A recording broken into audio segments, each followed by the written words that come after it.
Karena dakwah itu sesuatu yang ditampakkan. Sedangkan orang kadang-kadang gara-gara takut riya, dia menyembunyikan satu kebaikan sehingga tidak ada yang tahu. Padahal kalau mau dibandingkan, dua-duanya ikhlas nih. Cuman ikhlas itu ada dua cabang. Ada yang ikhlas dengan cara sir, ada yang ikhlas dengan cara jahar. Ada yang ikhlas dengan cara menyembunyikan atau menutup-nutupi satu kebaikan sehingga tidak ada yang tahu. Lalu berlakulah hadis. Salah satu di antara 7 golongan yang dapat naungan surga di padang mahsyar, yaitu orang yang menginfakkan hartanya secara diam-diam. Sampai seolah-olah kalau bahasa Nabi, tangan kiri nggak tahu apa yang diberikan tangan kanan. Ini ikhlas yang mengambil bagian dengan cara sir, beramal dalam diam.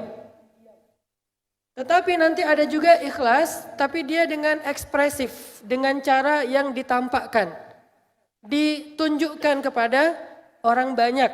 Kalau di kita mungkin bisa dalam bentuk kayak off air kayak gini, bisa juga dalam bentuk online ataupun on air ataupun dalam bentuk sosial media. Dan yang kedua ini disebut dengan syiar. Atau hadisnya, man sanna fil islami sunnatan hasanah, siapa yang di dalam agama Islam ini mencontohkan, karena sanna atau sunnah itu artinya mencontohkan.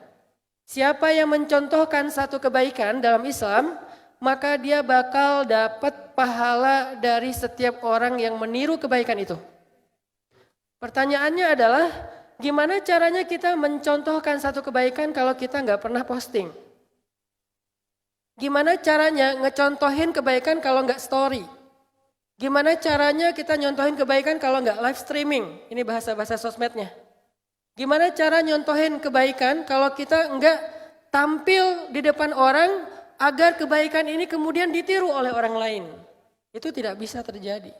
Dan disitulah ada muatan dakwahnya. Sehingga kita nggak bisa buru-buru menjudge ketika orang posting satu amal solih, lagi taklim, lagi sholat. Misalnya tadi kita lagi sholat itu ada kameramen yang ngerekam. Kan suka ada yang nanya tuh di komen, itu kameramen gak ikut sholat gitu kan? Saya jarang jawab sih. Sekarang saya jawab nih.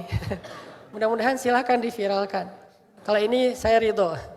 Kalau yang bab lain kurang. Oke ya.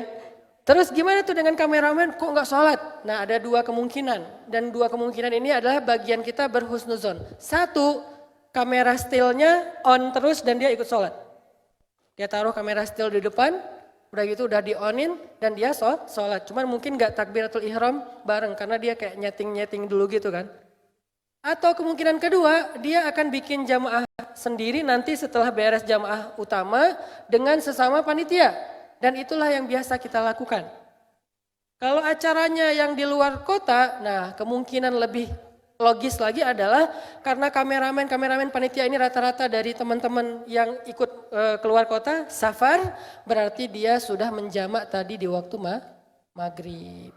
Dan itu sesuatu yang dibolehkan. Sehingga kita nggak bisa menjudge bahwa lebih memilih pencitraan daripada ibadah. Belum tentu. Pencitraan ini itu bukan pencitraan yang tujuannya pengen seru-seruan doang. Tapi ada syiar di situ. Sehingga ketika sholat berjamaah yang dipenuhi anak muda dengan pakaiannya yang beda-beda. Ada yang pakaiannya aktivis banget. Ada yang pakaiannya anak main banget. Ada yang pakaiannya anak nongkrong. Ada yang pakaiannya bingung. Jadi kayak ini gue pakai apa sih gitu. Yang ceweknya juga gitu, ceweknya ada yang pakai mukena gitu kan, ada yang nggak pakai mukena, karena kan mukena tradisi dan itu keren sih. Cuman ada juga yang dia kayak, gua mah mau freestyle gitu. Jadi dia kayak nggak pakai mukena gitu, terus dia pakaiannya yang biasa aja gitu. Selama longgar dan menutupi aurat. Kan jilbab juga banyak model kan. Ada jilbab tornado, twister hijab. Ke atas gitu, ada jilbab galau, tarik dikit di sini, nggak di tengah. Ini udah lurus belum sih? Ada jilbab yang kalau kata Ustadz Abdul Somad tuh jilbab sakaratul maut. Diikat di sini, ya bebas lah. Saya kan orangnya punya hashtag no judgment, respect to other kan. Jadi nggak mau ngejudge. Semua ini tergantung menutup aurat dengan baik atau tidak. Intinya adalah itu syiar. Sehingga kayak misalnya saya sekarang kan di Pemuda Hijrah itu kita punya sebuah konsep dakwah. Sejak saya pulang dari Kairo dulu, di Kairo itu salah satu wawasan yang saya tertarik itu adalah tentang harokah, tentang movement. Jadi kalau saya belajar sirah, itu angle sirah yang kita lihat itu angle programming. Jadi kayak social engineering gitu, kayak apa? Irsyadul mujtama kalau bahasa Arab. Bahasa Inggrisnya social engineering. Jadi kayak memprogram sosial. Namanya harokah atau movement. Ketika pulang dari Kairo, saya mencoba untuk nerapin sedikit ilmu wawasan tentang pergerakan saya dengan membentuk sebuah gerakan namanya Pemuda Hijrah. Pemuda Hijrah ini dia punya peran dakwah berbeda. Kalau yang selama ini terjadi itu orang membuat komunitas dakwah atau gerakan dakwah itu membuat sebuah lembaga atau sebuah yayasan. Saya melihat bahwa kalau saya bikin yayasan atau lembaga yang sifatnya lembaga pendidikan kayak pesantren, saya nggak akan sanggup mempesantrenkan orang Indonesia yang jumlahnya 200-an juta. Benar gak sih? Benar ya? Saya agak kurang bab itu. Tapi tetap nasionalis dong, apa tadi teh? Jadi saya nggak sanggup kalau misalnya kayak sebutlah anak muda Indonesia itu jumlahnya sebutlah kayak sekitar 60% ya dari total penduduk Indonesia sekitar 100 jutaan. Ada nggak nih pesantren yang menampung santri 100 juta? Nggak ada kan? Terus gimana dengan pesantren-pesantren yang udah ada? Itu tuh keren banget. Saya selalu berusaha untuk respect sama orang lain. Kalau menurut saya nih, pesantren-pesantren yang udah ada di Indonesia itu adalah lembaga kaderisasi calon ulama masa depan. Tapi nggak semua orang sanggup nyantri. Segede-gedenya pesantren, mungkin santrinya sekitar 10.000, 15.000 kayak di perjalanan sepanjang Jawa Tengah, Jawa Timur, Jawa Barat kan banyak tuh pesantren atau Banten juga kayak gitu. Pesantren dengan kapasitas yang besar, kadang-kadang satu kampung tuh pesantren semua, tapi maksimalnya paling 20-30 ribu. Ini kalau bikin lembaga pendidikan pesantren. Sehingga Pemuda Hijrah sejak awal kita datang membuat sebuah gerakan dakwah anak muda, kita sadar kita nggak sanggup bikin pesantren. Lagian saya bukan seorang kiai yang punya kapasitas bikin pesantren. Jadi kayak Gus Hanan gitu kan nggak diakui kan. Nah terus gimana dong gitu. Karena saya, kalau keluarga besar saya itu NU sebetulnya. Keluarga besar saya, keluarga istri saya tuh dua-duanya NU. NU lah pokoknya, salah ngomong. Gitulah pokoknya. Jadi NU, kita banyak keluarga kiai dari pondok-pondok termasuk Jawa Tengah. Kebenaran saya Jawa Tengah dan Jawa Timur. Jangan tanya, terus Jawa Barat kapan Ustaz? Enggak, Jawa Tengah dan Jawa Timur. Nah dua-duanya keluarga pesantren alhamdulillah. Saya sadar dan saya tahu banget lah dunia pesantren. Ditambah lagi emang dari kecil saya dididik di pondok pesantren tahfiz Al-Quran. Cuman waktu itu mungkin masih bandel kali ya. Tapi di pondok lah, ngerasain kehidupan pondok, ngantri makan nasi pakai piring terbang gitu kan. Habis makan langsung terbang gitu. Terus jailin temen dan segala macam lah. Apalagi beberapa kali pernah namanya kita di Aceh itu kan untuk ngedapatin daun-daunan tuh kan gampang kan. Jadi ada teman makan Indomie dikasih daun-daun yang rahasia itu. Wah dibanyakin, habis makan teler. Usil-usilan anak pondok lah. Terus fatwanya, apa hukumnya? Halal. Kalau kita tahan. Kalau nggak tahan jadi haram. Allahu alam, ini mah terserah deh. Yang jelas intinya saya tahu nggak akan sanggup mempesantrenkan anak muda se-Indonesia. Sehingga kita mengambil peran dakwah Pemuda Hijrah itu bukan membuat pesantren. Tetapi menebar pesan lewat tren. Namanya bukan bikin pesantren tapi nebar pesan lewat tren. Makanya kita namain pesan _tren pakai D. Salah satu tren yang kita coba kolaborasi sama teman-teman untuk kita jadikan sebagai materi dakwah anak muda se-Indonesia adalah hijrah. Hijrah memang udah ada ceritanya jauh sebelum ada kita. Kayak ada cerita Bang Gito Rolis, kemudian ada cerita teman-teman hijrah yang lama-lama gitu kan. Tapi dia belum jadi semacam tren anak muda yang kayak masif banget gitu se-Indonesia pengen hijrah, bikin komunitas-komunitas dengan nama hijrah, bikin beberapa kegiatan-kegiatan event dengan nama hijrah, itu belum jadi tren. Sehingga kita pengen hijrah ini jangan cuman jadi cerita personal, tapi ini jadi sebuah tren se-Indonesia. Kita coba kumpulin tools membuat tren, baik itu di sosial media atau dengan cara-cara yang lain. Alhamdulillah hijrah menjadi tren. Kemudian kita coba di dalam perjalanan hijrah sebagai tren, kita masukin konten-konten tambahan. Di antaranya bisa nggak ya anak muda ini kayak seneng gitu untuk baca Quran. Kemudian ada muncul imam-imam muda, kita panggungin yang namanya Muzammil. Karena Muzammil kader pertama awal di Pemuda Hijrah, manggungin Muzammil. Diangkat sisi ITB-nya sama mainnya. Suruh pakai baju flanel kotak-kotak sama celana jeans, pakai waktu itu masih pakai kupluk juga, perform. Alhamdulillah jadi berkembang, jadi tren, akhirnya muncullah The Bros itu ya. Dengan teman-teman yang kori-kori muda, kemudian para imam muda. Kalau dia nggak bisa ngimamin di masjid, minimal ngimamin pasangannya di rumah. Karena beda banget rasanya. Sholat tahajud kok sendiri ya. Terus yang aminin siapa? Ghairil maghdubi alaihim waladdallin. Amin. Kan beda. Waladdallin gak ada yang aminin. Waladdallin. Kalau ada yang aminin, lari. Tengah malam siapa gitu kan? Minimal jadi imam buat keluarganya. Kalau sholat tahajud berdua, yang jangan jauh-jauh dong. Kenapa kan cewek itu kan softnya paling bagus paling belakang kan. Tapi kan kita cuma berdua nggak ada cowok yang lain. Oh iya terus gimana? Deketin dikit. Kenapa emang? Soalnya kalau jauh hafalan aku suka lupa. Nah deket. Udah deket tetap lupa. Emang nggak hafal.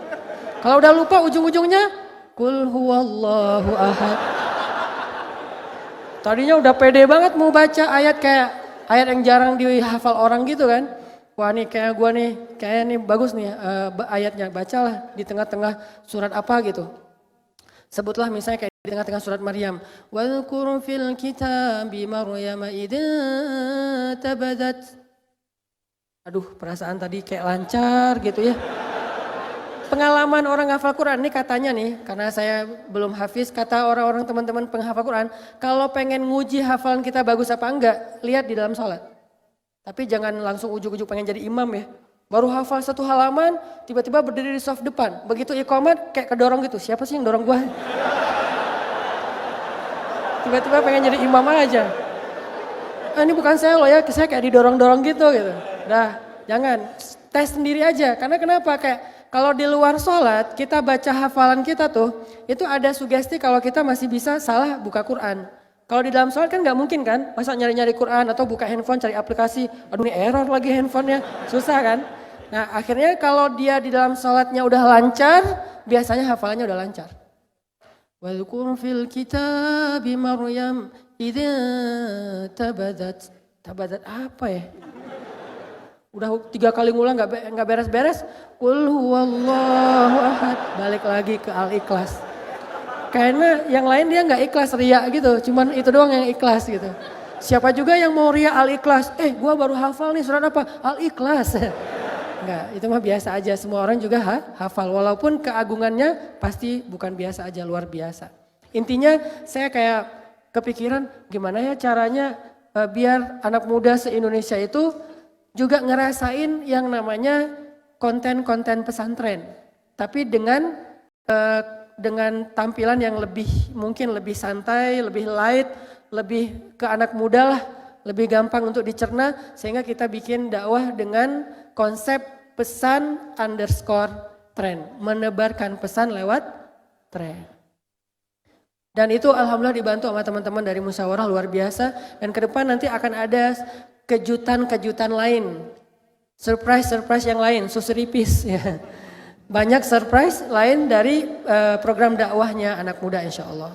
Jadi itu namanya syiar. Nah untuk bisa jadi pesantren, kita untuk menebarkan pesan lewat tren itu nggak bisa. Dengan diam-diam tuh nggak bisa. Sholat Qiyamul Lail Asyarah min awakhir Ramadan di Masjid Al-Latif Pemuda Hijrah, Markas Pemuda Hijrah. Nggak pakai kamera, nggak akan jadi tren. Akhirnya kita sediain kamera, kita setting se-crowd mungkin, sekolosal mungkin, supaya ini lebih dahsyat daripada berharapnya sih suatu saat bisa ngalahin yang namanya Tomorrowland. Minimal DWP lah. Kalau nggak bisa, Tomorrowland. Maksudnya crowdnya. Maksudnya yang datang tuh yang dulunya nonton konser Coldplay ke Australia, ke Singapura. Sekarang dia kayak, wah nih sama serunya nih. Cuman beda rasanya kalau yang dulu tuh lebih ke fun, entertain. Kalau sekarang lebih kerasa ke hatinya. Ini nih yang kenapa kita bikin. Saya kadang-kadang nyebutnya dengan bahasa konser itu lebih ke tajdidul mustalahat, pembaharuan istilah. Artinya crowd event. Dan event yang paling dahsyat dan yang paling kolosal adalah sholat berjamaah. Itu event paling kolosal. Kenapa saya bilang kolosal? Walaupun softnya cuma satu, itu tetap event kolosal. Kenapa? Terutama subuh.